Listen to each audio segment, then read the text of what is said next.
Hello everyone, welcome to my channel. आज हम इस वीडियो में एक most important concept LS coupling के बारे में डिटेल में डिस्कस करेंगे। LS coupling magnetic properties of transition metal complex unit का एक बहुत इंपॉर्टेंट टॉपिक है।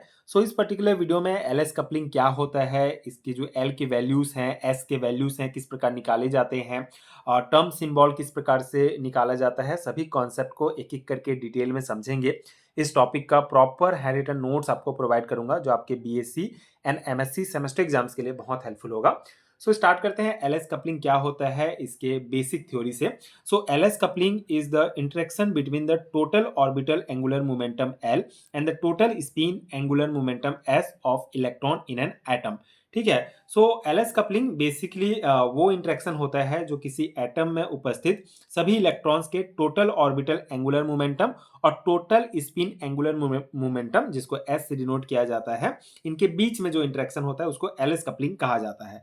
यानी कि एटम्स के सभी इलेक्ट्रॉन का ऑर्बिटल मोशन मिलकर एक total orbital angular momentum L बनाते हैं और सभी इलेक्ट्रॉन का स्पिन मिलकर एक total spin angular momentum S बनाते हैं। एंड जब ये दोनों आपस में इंटरेक्ट करते हैं एल और एस, तो इस इंटरेक्शन को एलएस कपलिंग कहा जाता है।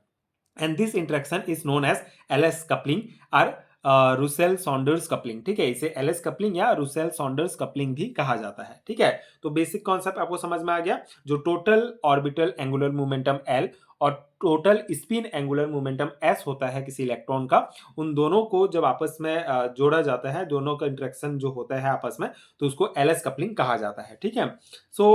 L represents the total orbital angular momentum quantum numbers of all electrons in an atom. It is obtained by combining the orbital angular momentum of individual electrons. ठीक है, तो यहाँ पे बेसिकली जो हमारा L होता है वो क्या है कि एटम के सभी इलेक्ट्रॉन्स, ठीक है, L जो है किसी एटम के सभी इलेक्ट्रॉन के total orbital angular momentum quantum number को रिप्रेजेंट करता है। ठीक है, L किसको रिप्रेजेंट करता है? Total orbital angular momentum quantum number को रिप्रेजेंट करता है। एंड ये किसी एक इलेक्ट्रॉन का ऑर्बिटल एंगुलर मोमेंटम नहीं होता है, बल्कि सभी इलेक्ट्रॉन्स के ऑर्बिटल एंगुलर मोमेंटम को जोड़कर प्राप्त किया जाता है। यानी इंडिविजुअल इलेक्ट्रॉन के ऑर्बिटल एंगुलर मोमेंटम को कंबाइन करके हम पहले टोटल ऑर्बिटल एंगुलर मोमेंटम अर्थात एल निकालते हैं और इसको एल से रिप्रेजेंट किया जाता है। मेन ये है। ठीक है, तो एल की जो वैल्यूज है ये आप देख सकते हैं, ये इंपॉर्टेंट है, आपको ये ध्यान रखना है। आगे जब हम टर्म सिंबल निकालेंगे तो वहां पे ये हमारा काम आएगा। तो एल के वैल्यूज क्या होते हैं? 0 1 2 3 4 5 इस प्रकार से होते हैं। सिंबल जो है इसका होता है, अगर 0 हमारा एल का वैल्यू है तो उसका सिंबल एस होगा, 1 है तो पी होगा, 2 है तो डी, एफ जी एच, इस प्रकार से ये बढ़ते जाता है। तो ये वैल्यूज और ये सिंबल आप ध्यान रखेंगे। अब जो हमारा एस होता है एल एस कपलिंग में, वो क्या रिप्रेजेंट करता है? तो S represent the total spin angular momentum quantum numbers of all electrons. It is obtain by adding the spin quantum numbers of all unpaired electron. ठीक है, तो यहाँ पे जो हमारा एस होता है वो बेसिकली एटम्स के सभी इलेक्ट्रॉन्स के total spin angular momentum quantum number को रिप्रेजेंट करता है। एंड हर इलेक्ट्रॉन का जो स्पिन क्वांटम नंबर होता है वो +1/2 या -1/2 हो सकता है। मतलब कि जब किसी अनपेयर्ड इलेक्ट्रॉन के स्पिन को जब हम जोड़ते हैं तो टोटल स्पिन एंगुलर मोमेंटम जो एस होता है वो हमको प्राप्त होता है। जैसे अगर हम इसकी वैल्यूज की बात करें तो हर इलेक्ट्रॉन जो है दो प्रकार का स्पिन उसमें होता है। एक तो हमारा साइन जो स्पिन होगा वो अप साइड में होगा या डाउन साइड में होगा। तो अगर स्पिन हमारा किसी इलेक्ट्रॉन का अप साइड में है तो वो उसका +1/2 होता है मान, और अगर डाउन साइड में होता है, डाउन स्पिन होता है, तो -1/2 होता है। और दोनों दो इलेक्ट्रॉन्स का जो अपोजिट स्पिन होता है उसका नेट स्पिन जो है वो हमारा 0 होगा। जैसे अगर दोनों का अपोजिट वाला जो जोड़ देंगे, मतलब -1/2 एंड +1/2 करेंगे तो हमारा उसका 0 होगा। तो इसके पॉसिबल वैल्यूज इस प्रकार निकल सकते हैं, क्योंकि जब अनपेयर्ड इलेक्ट्रॉन मौजूद होगा तो उनके स्पिन जो है ऐड होकर टोटल स्पिन क्वांटम नंबर बनाते हैं। जैसे अगर हमारा मान लेते हैं कि ये दो इलेक्ट्रॉन, मतलब अनपेयर्ड इलेक्ट्रॉन इसमें नहीं है, ये दो इलेक्ट्रॉन्स है, पेयर में है, तो +1/2 एंड -1/2 0 हो जाएगा। लेकिन अगर मान लो इसमें एक अनपेयर्ड इलेक्ट्रॉन है और दो पेयर्ड है, तो उस केस में क्या होगा? +1/2 हो जाएगा, मतलब ये दोनों तो 0 हो जाएगा, लेकिन जो अनपेयर्ड इलेक्ट्रॉन का जो रहेगा हमारा स्पिन, उसका +1/2 हो जाएगा। अगर हमारा एक अगर हमारा एक और मान लो अनपेयर्ड इलेक्ट्रॉन है, तो अनपेयर्ड इलेक्ट्रॉन मिलके जो है +1/2 एंड +1/2 मिलके 1 हो जाएगा। तो इस प्रकार से पॉसिबल जो s के वैल्यूज़ हैं, इस प्रकार से निकलते हैं 1/2 1, 3/2 2 और इस प्रकार से आगे हमारा पॉसिबल वैल्यूज़ निकलते जाएगा। ये बेसिकली आपको बेसिक टर्म समझना है, आगे जब हम इसको यूज़ करेंगे तब आपको और अच्छे से समझ में आएगा। तो आई होप आपको बेसिक समझ में आ गया होगा कि एलएस कपलिंग क्या होता है। सो electron possesses both orbital motion and spin motion, therefore every electron has orbital angular momentum L and spin angular momentum S। ठीक है, तो यहाँ पे क्या है कि एटम्स के जो सभी इलेक्ट्रॉन है, total orbital angular momentum S और total spin angular momentum S, L और S जब आपस में इंटरेक्ट करते हैं तब इस इंटरेक्शन को एलएस कपलिंग कहा जाता है। The interaction between the two angular momenta produce the total angular momentum J of this atom. तो ये जो हमारा एलएस कपलिंग होता है, ये इसको बेसिकली ये जो इंटरेक्शन से हमको किसी एटम का जो है टोटल एंगुलर मोमेंटम प्राप्त होता है, और ये जो टोटल एंगुलर मोमेंटम होता है इसको J से रिप्रेजेंट किया जाता है। मतलब स्पिन एंगुलर मोमेंटम और ऑर्बिटल एंगुलर मोमेंटम को जब आपस में जोड़ दिया जाता है, जो एलएस कपलिंग होता है, तो उससे हमको टोटल एंगुलर मोमेंटम प्राप्त होता है, जिसको हम J से डिनोट करते हैं। ठीक है, तो सिंपली अगर हम कहें तो L और S के कॉम्बिनेशन से हमको J प्राप्त होता है। इसे हम J equal to L plus S लिख सकते हैं। लेकिन एक्चुअली क्या होता है कि क्वांटम मैकेनिक्स में जो है J की जो पॉसिबल वैल्यूज है वो केवल L प्लस S नहीं होता है। J की वैल्यू होती है, इस प्रकार से हम निकाल सकते हैं J की value L minus S, L minus S plus 1, L minus S plus 2, इस प्रकार से सबसे हाईएस्ट वैल्यू होता है L प्लस 1 और सबसे छोटी वैल्यू जो होता है L माइनस एस होता है। तो ये जो फॉर्मूला है इससे हम J का वैल्यू निकालते हैं। ठीक है, तो ये हमारा बेसिक हो गया। अब हम यहाँ पे एलएस कपलिंग का जो डीएन कॉन्फ़िगरेशंस होता है उसको हम देखेंगे। मतलब डीएन कॉन्फ़िगरेशंस के लिए एलएस कपलिंग किस प्रकार से हम निकालते हैं, मतलब जो हमारा रिजल्टेंट एंड टर्म सिंबल है किस प्रकार से हम एलएस कपलिंग के द्वारा इसको डिटरमाइन कर सकते हैं, उसको हम देखेंगे। यहाँ पे बेसिकली जो डी सबसेल है, डी कॉन्फ़िगरेशंस के लिए हम यहाँ पे निकालेंगे। तो डी सबसेल में कुल 5 ऑर्बिटल होते हैं, ये आपको पता है। तो इनके मैग्नेटिक क्वांटम नंबर जो जिसको m से डिनोट किया जाता है, उसका वैल्यू जो है वो +2। जैसे अगर हम यहाँ पे मैं आपको बताता हूँ कि जो हमारा डी सबसेल है इसके कुल इस प्रकार से 5 ऑर्बिटल होते हैं। ठीक है, तो इसका जो मैग्नेटिक क्वांटम नंबर होगा वो बेसिकली +2 +1 0 -1 एंड -2 होगा। इस प्रकार से इसका वैल्यूज होता है अलग अलग। ठीक है, ये क्वांटम नंबर के कॉन्सेप्ट में आपको समझ में आ जाएगा, बेसिक है। यहाँ पे हमारा कि 5 ऑर्बिटल 5 जो है हमारे डी सबसेल में कुल 5 ऑर्बिटल होंगे जिसका मैग्नेटिक क्वांटम नंबर अलग अलग होगा, +2 +1 0 -1 एंड -2, इस प्रकार से। तो हुंड्स का रूल हमने पढ़ा है कि हुंड्स रूल के अनुसार क्या होता है कि सभी ऑर्बिटल में एक एक करके इलेक्ट्रॉन भरा जाता है। जब पूरा एक एक करके इलेक्ट्रॉन इस प्रकार से भर जाएगा उसके बाद पेयरिंग शुरू होता है। ठीक है, तो उस कॉन्सेप्ट को ध्यान में रख के हम यहाँ पे बनाएंगे हमारा जो डी एन कॉन्फ़िगरेशंस के लिए जो टर्म सिंबल है उसको। ठीक है, तो सबसे पहले हम D1 कॉन्फ़िगरेशंस की बात करते हैं। D1 कॉन्फ़िगरेशंस में क्या होगा कि इसमें केवल एक इलेक्ट्रॉन होता है। ठीक है, तो एक इलेक्ट्रॉन है तो पहले ऑर्बिटल में इस प्रकार से भर जाएगा, तो उसके लिए जो है हमारा +2 होगा मान। ठीक है, तो जो मैग्नेटिक क्वांटम नंबर है उसका मान +2 होगा, तो +2 ऑर्बिटल माना जाएगा। इसलिए इसका जो रिजल्ट मतलब ये बाकी में नहीं रहेगा, सिर्फ एक इलेक्ट्रॉन है तो सिर्फ यहाँ पे ही भरेगा। ठीक है, बाकी में नहीं भरेगा, तो इसीलिए इसका रिजल्टेंट या टर्म सिंबल जो होगा हमारा क्या हो जाएगा 2।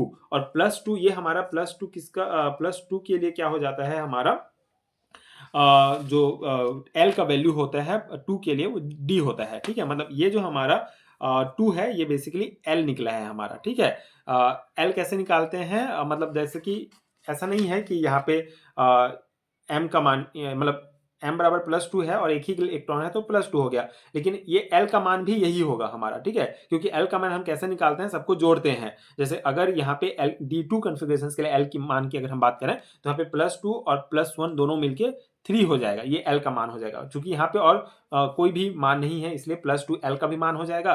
तो L का मान हमारा 2 है जिसको इधर लिखेंगे, और जैसे हमने वैल्यूज के लिए सिंबल देखा कि 2 के लिए सिंबल D है, तो ये हमारा D इस प्रकार से लिखा जाएगा। तो इस प्रकार से टर्म सिंबल बनता है। D2 कॉन्फ़िगरेशंस के लिए भी आप देख सकते हैं, इसमें D2 कॉन्फ़िगरेशंस में 2 इलेक्ट्रॉन होंगे, तो पहला इलेक्ट्रॉन जो है इसमें भरेगा तो +2, ये फिर +1, तो इन दोनों को अगर हम जोड़ देते हैं +2 एंड +1 को, तो L का मान हमारा 3 हो जाता है, और 3 के लिए हमारा सिंबल है F, तो इस प्रकार से 3F हमारा टर्म सिंबल बन जाएगा। D3 के लिए भी सेम है, ये बढ़ते जाएगा, तो यहाँ पे एक इलेक्ट्रॉन यहाँ पे आएगा तो उस इलेक्ट्रॉन के लिए जो m का मान है वो 0 हो जाएगा, तो इसके लिए भी 3F ही हो जाएगा। D4 के लिए +2 +1 और इसका 0 और -1, तो यहाँ पे ये 3 हो जाएगा और ये -1 हो जाएगा, तो 2D हो जाएगा, ठीक है। और यहाँ पे अगर हम सबको जोड़ते हैं तो 0 हो जाता है, और 0 के लिए हमारा मान आपको पता है जो सिंबल है वो S है, इसीलिए ये हमारा 0S हो जाएगा। अब आगे क्या होता है, अगर हम D6 से D10 तक की बात करें तो यहाँ पे जो हमारा D5 के बाद क्या होता है कि पेयरिंग शुरू हो जाता है, मतलब यहाँ पे एक इलेक्ट्रॉन मतलब 5 इलेक्ट्रॉन भर गया, उसके बाद हुंड रूल के अनुसार फिर क्या होगा, पेयरिंग स्टार्ट हो जाएगा, ठीक है। तो अगर यहाँ पे पेयरिंग स्टार्ट हो जाता है मतलब कि यहाँ पे 2 इलेक्ट्रॉन रहेंगे, ठीक है, ये वाला ऑर्बिटल में 2 इलेक्ट्रॉन है, तो +2 दोनों इलेक्ट्रॉन के लिए एक रहेगा, तो इस प्रकार से फिर हमारा ये बाकी का मान निकल जाता है, ठीक है। मतलब मेनली आपको L का मान निकालना है। L का मान कैसे निकालेंगे, ये आप प्लस कर देना है आपको, ये जो जितने भी m का मान है, कितने इलेक्ट्रॉन है उस आधार पर, तो ये हमारा टर्म सिंबल एंड L का वैल्यू निकल जाएगा, ठीक है। तो आई होप आपको ये समझ में आ गया होगा। अब हम एक और टेबल डिस्कस करते हैं। पिछले टेबल में हमने टर्म सिंबल निकालना सीखा, अब हम इस टेबल में बेसिकली जो है DN कॉन्फ़िगरेशंस के लिए किस प्रकार से n का वैल्यू निकालेंगे, s का value, multiplicity, L, J and possible orientation जो होता है, सभी का वैल्यूज किस प्रकार निकाला जाता है, इसको हम एक एक करके देखते हैं।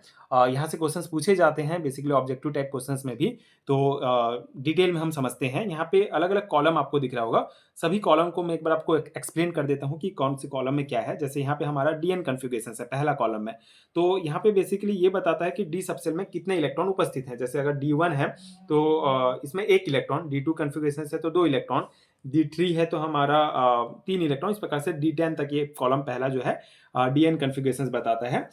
सेकंड कॉलम हमारा N है, और N क्या रिप्रेजेंट करता है, नंबर ऑफ अनपेयर्ड इलेक्ट्रॉन, मतलब कि यहाँ N का मतलब है कि कुल इलेक्ट्रॉन नहीं बल्कि अनपेयर्ड इलेक्ट्रॉन, ठीक है। क्योंकि यहाँ पे क्या है कि हुंड्स का अगर हम रूल देखें तो D5 तक सभी इलेक्ट्रॉन अनपेयर्ड रहते हैं, मतलब एक ऑर्बिटल में एक इलेक्ट्रॉन जाएगा, लेकिन D1 से D5 तक 1 से 5 तक इलेक्ट्रॉन रहेंगे, लेकिन D6 के बाद क्या होता है, पेयरिंग शुरू हो जाता है, और अनपेयर्ड इलेक्ट्रॉन्स जो है D6 में, जैसे अनपेयर्ड इलेक्ट्रॉन्स की अगर हम बात करें तो 4 रहेगा। D7 मतलब जैसे ये ऑर्बिटल है हमारा, डी सबसेल में 5 ऑर्बिटल हैं, तो एक एक करके इलेक्ट्रॉन भर जाएंगे D5 तक, उसके बाद D6 कॉन्फ़िगरेशंस में ये पेयर्ड हो जाएगा, मतलब अनपेयर्ड इलेक्ट्रॉन कितने बचेंगे, 1 2 3 4 अनपेयर्ड इलेक्ट्रॉन बचेंगे। तो इस प्रकार से D6 के बाद फिर ये जो है हमारा 4 3 2 1 0 इस प्रकार से हो जाएगा, मतलब ये N जो है ये सेकंड कॉलम में ये अनपेयर्ड इलेक्ट्रॉन की संख्या को दर्शाता है। ये जो हमारा थर्ड नंबर का कॉलम है ये बेसिकली S का वैल्यू है उसको बताता है, मतलब कि टोटल स्पिन क्वांटम नंबर जो है उसको बताता है। इसको निकालने का सबसे सिंपल तरीका है कि S बराबर n/2 हो जाएगा, ठीक है। मतलब कि जो हमारा n का वैल्यू है उसको हाफ कर देंगे तो हमारा s का वैल्यू निकल जाएगा, ठीक है। ये सिंपल सा है। यहाँ पे n जो है वो अनपेयर्ड इलेक्ट्रॉन को बताता है। और ये हमारा फोर्थ कॉलम है, ये मल्टीप्लिसिटी होता है। मल्टीप्लिसिटी निकालने का फॉर्मूला होगा 2s+1, या फिर इसका n+1 भी हो जाएगा। n का वैल्यू आपको पता है तो उसमें 1 ऐड कर देंगे तो मल्टीप्लिसिटी का हमारा जो है ये निकल जाता है मान। तो नेक्स्ट है हमारा L का वैल्यू। तो L का वैल्यू हमने ये पिछले टेबल में देखा है, जो हमारा टर्म सिंबल है यही L का वैल्यू होता है, जिसको हम निकाल सकते हैं, ठीक है। J का वैल्यू हमारा जो होता है ये बेसिकली सबसे इंपॉर्टेंट कॉलम है। J का वैल्यू कैसे निकालना है, क्योंकि यही जो है पूछा जाता है कभी-कभी एग्जाम्स में, ऑब्जेक्टिव टाइप क्वेश्चंस में। तो J का वैल्यू निकालने का फॉर्मूला मैंने आपको बताया था, J बराबर L-S, L-S+1, या फिर सबसे हाईएस्ट जो वैल्यू होता है L+1 का होता है। तो इस प्रकार से अगर हम देखें तो J का वैल्यू अगर हमको निकालना है तो L का मान जो है हमारा 2 है। ये टर्म सिंबल 2D है, लेकिन L का वैल्यू तो 2 ही है ना। मतलब जितना भी जो प्लस करते हैं हम लोग D ऑर्बिटल का, उससे L का वैल्यू निकलता है। तो अगर हमारा 2 है L का वैल्यू, तो L माइनस S क्या हो जाएगा, 5/2 हो जाएगा, ठीक है। S का मान 1/2 है, तो इस प्रकार से जब हम इसको माइनस करेंगे तो ये हमारा वैल्यू निकल जाएगा। या फिर जो हाईएस्ट पॉइंट है जैसे कि L+S अगर हम करेंगे तो ये निकल जाएगा। मतलब ये पॉसिबल वैल्यूज है, मिनिमम और हाईएस्ट वैल्यू करके इस प्रकार से आप J का वैल्यू निकाल सकते हैं। मतलब L-S या फिर L+S आप करेंगे तो J का वैल्यू आपको पता चल जाएगा। नेक्स्ट तो हमारा ये कॉलम है, ये बेसिकली पॉसिबल ओरिएंटेशन को बताता है। मतलब ये 2 हमारा मल्टीप्लिसिटी का मान है और ये d जो है हमारा ये बेसिकली जो l का सिंबल है वो है और 5/2 जो है j का वैल्यू है। तो इस प्रकार से पॉसिबल ओरिएंटेशन j के वैल्यू के हिसाब से निकाल सकते हैं हम लोग, ठीक है। तो ये सभी कॉलम्स का आपको बेसिक समझ में आ गया। अब कैसे निकालेंगे आप, जैसे आपको j का वैल्यू पूछा जाता है या फिर पॉसिबल ओरिएंटेशन पूछा जाता है। मान लो d2 कॉन्फ़िगरेशंस की बात करें तो d2 कॉन्फ़िगरेशंस के लिए अनपेयर्ड इलेक्ट्रॉन की संख्या हमारा 2 है, ठीक है। n जो है बेसिकली अनपेयर्ड इलेक्ट्रॉन की संख्या को बताता है, तो ये हमारा 2 हो जाएगा क्योंकि इसमें 2 ही इलेक्ट्रॉन्स हैं, मतलब कि 2 ऑर्बिटल में भरेंगे और अनपेयर्ड इलेक्ट्रॉन 2 होगा, ठीक है। और s का मान अगर हम निकालेंगे तो n/2 मतलब कि 2 का आधा कर देंगे तो 1 हो जाएगा। मल्टीप्लिसिटी आप n+1 फार्मूला से निकाल सकते हैं या फिर 2s+1 से दोनों कोई भी फार्मूला यूज़ कर सकते हैं। n+1 करेंगे तो 3 मान आ जाएगा हमारा। l का वैल्यू हमने जैसे निकाला था यहाँ पे ये वाला में, l का वैल्यू हमारा 3f है क्योंकि यहाँ पे +2 n +1 है, दोनों को जोड़ेंगे तो 3 हो जाएगा। 3 l का मान l है और 3 का सिंबल हो जाएगा f हो जाएगा, तो इस प्रकार से 3f हो जाएगा। j का वैल्यू अगर हम बात करें तो 432, ठीक है। मतलब ये पॉसिबल वैल्यूज हो सकते हैं। j का वैल्यू अगर हम निकालते हैं तो l-s करते हैं। मान लो l का मान 3 है और s का मान हमारा 1 है तो 2 भी निकलेगा इसका। ये पॉसिबल वैल्यूज आप निकाल सकते हैं। प्लस अगर हम करेंगे तो l+s करेंगे तो 4 निकल जाएगा। l-s+1 करेंगे तो 3 निकल जाएगा। तो इस पर बहुत सारे वैल्यूज निकल सकते हैं, ठीक है। जो ये वाला फॉर्मूला है आपको ये वाला यूज़ करना है j की वैल्यू के लिए। पॉसिबल ओरिएंटेशंस आपको जैसे ये 3 जो है ये मल्टीप्लिसिटी का है, ये f जो है l का जो हमारा सिंबल है वो शो करता है और 4 जो है ये j के वैल्यूज है। तो j का वैल्यूज जितना प्राप्त होगा उसके आधार पर पॉसिबल ओरिएंटेशंस भी हमको प्राप्त होंगे। तो ये इस प्रकार से आप निकाल सकते हैं ये सभी मान। इस एलएस कपलिंग कॉन्सेप्ट का तो यही इंपॉर्टेंट है, आपको पूछा जाता है हर एक का मान आपको कैसे निकालना है। तो आई होप कि आपको पूरा डिटेल में समझ में आ गया होगा। जितना कॉन्सेप्ट था सभी मैंने समझाने का प्रयास किया है एंड ये नोट्स भी आपके एग्जाम प्रिपरेशन के लिए हेल्पफुल रहा होगा। जैसे कि मैंने आपको बताया कि ये पर्टिकुलर जो टॉपिक है वो magnetic properties of transition metal complex chapter का इंपॉर्टेंट टॉपिक है। तो यहाँ पे आप देख सकते हैं इनऑर्गेनिक केमिस्ट्री का अगर आपको इस चैप्टर का कंप्लीट नोट चाहिए जिसमें सभी टॉपिक्स डिटेल में कवर होंगे तो नीचे डिस्क्रिप्शन बॉक्स में आपको पीडीएफ स्टोर का लिंक मिल जाएगा जहाँ से आप डायरेक्ट जाके इस नोट्स को डाउनलोड कर सकते हैं, इस पीडीएफ को ले सकते हैं जो आपके एग्जाम प्रिपरेशन के लिए बहुत हेल्पफुल होगा। एंड आई होप कि ये वीडियो आपके लिए हेल्पफुल रहा हो। आगे की वीडियोस देखने के लिए आप मेरे चैनल के साथ जुड़े रहिए। Thank you so much for watching.